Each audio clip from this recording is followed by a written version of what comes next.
हिमालय की बर्फीली चोटियों पर जहाँ शांति स्वयं तप करती है, वहीं कैलाश पर्वत पर भगवान शिव ध्यान में लीन रहते हैं।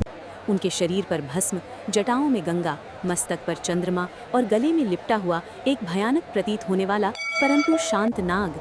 ये दृश्य जितना रहस्यमय है, उतना ही गहरा अर्थ अपने भीतर समेटे हुए है। बहुत समय पहले की बात है, जब देवताओं और असुरों के बीच संतुलन डगमगाने लगा था। धरती पर भय, हिंसा और अहंकार बढ़ रहा था। नाग जाति, जो कभी प्रकृति की रक्षक मानी जाती थी, अब भय का कारण बन चुकी थी। मनुष्य नागों से डरने लगे थे, उन्हें मारने लगे थे। इस अन्याय से नागलोक में हलचल मच गई। नागराज वासुकी की पीड़ा। नागों के राजा वासुकी अत्यंत व्यथित थे। उन्होंने देखा कि उनके वंश को केवल भय और मृत्यु का प्रतीक बना दिया गया है। कोई ये नहीं समझता था कि नाग भी प्रकृति का संतुलन बनाए रखने के लिए आवश्यक है। दुखी होकर वासुकी कैलाश पर्वत पहुंचे और भगवान शिव की शरण में गए। वासुकी ने कहा, हे महादेव, संसार हमें केवल विष और मृत्यु का प्रतीक मानता है। कोई हमारे तप, हमारी सेवा और हमारे संयम को नहीं देखता। क्या हमारा अस्तित्व केवल भय फैलाने के लिए ही है? शिव ने नेत्र खोले। उनके चेहरे पर करुणा थी, क्रोध नहीं। उन्होंने वासुकी से कहा, नागराज, ये संसार प्रतीकों से सीखता है। यदि उसे सही प्रतीक मिल जाए तो उसकी सोच बदल सकती है। समुद्र मंथन और विष की उत्पत्ति। उसी समय देवताओं और असुरों ने समुद्र मंथन आरंभ किया। मंथन से अमृत की प्राप्ति का लक्ष्य था, परंतु सबसे पहले निकला हलाहल विष, इतना प्रचंड कि तीनों लोक जलने लगे। देवता भयभीत हो गए, असुर पीछे हट गए। कोई भी उस विष को ग्रहण करने का साहस नहीं कर पाया। तब सभी की दृष्टि शिव की ओर गई। माँ पार्वती चिंतित थीं। उन्होंने कहा, नाथ, यदि आपने ये विष पी लिया तो सृष्टि का क्या होगा? शिव मुस्कुराए। उन्होंने कहा, यदि सृष्टि को बचाने के लिए मुझे विष धारण करना पड़े तो यही मेरा धर्म है। शिव ने हलाहल विष पी लिया, पर उसे अपने कंठ में ही रोक लिया। विष नीचे न जाए, इसलिए वो उनके कंठ में ही ठहर गया। तभी से शिव नीलकंठ कहलाए। नाग का व्रत। जब विष शिव के कंठ में ठहरा, तब वासुकी आगे आए। उन्होंने कहा, प्रभु, ये विष अत्यंत उग्र है।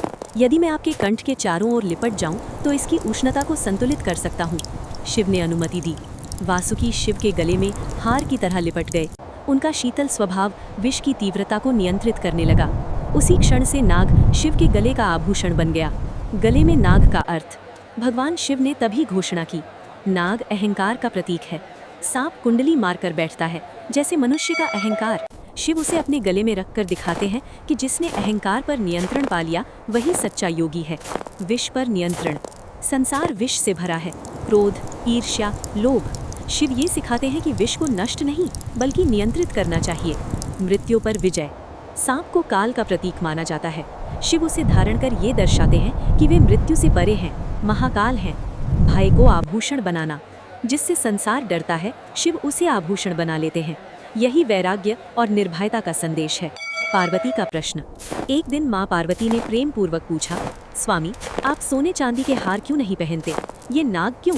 शिव ने उत्तर दिया, देवी, सोना अहंकार बढ़ाता है, नाग उसे समाप्त करता है। जो मुझे समझना चाहता है उसे बाहरी सुंदरता नहीं, आंतरिक सत्य देखना होगा।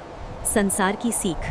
धीरे धीरे संसार ने समझा कि नाग केवल भय नहीं, संरक्षण और संतुलन का प्रतीक है। लोग नागों की पूजा करने लगे। नाग पंचमी का पर्व आरंभ हुआ। मनुष्य और प्रकृति के बीच टूटा हुआ संतुलन फिर से जुड़ने लगा। आज भी शिव का संदेश।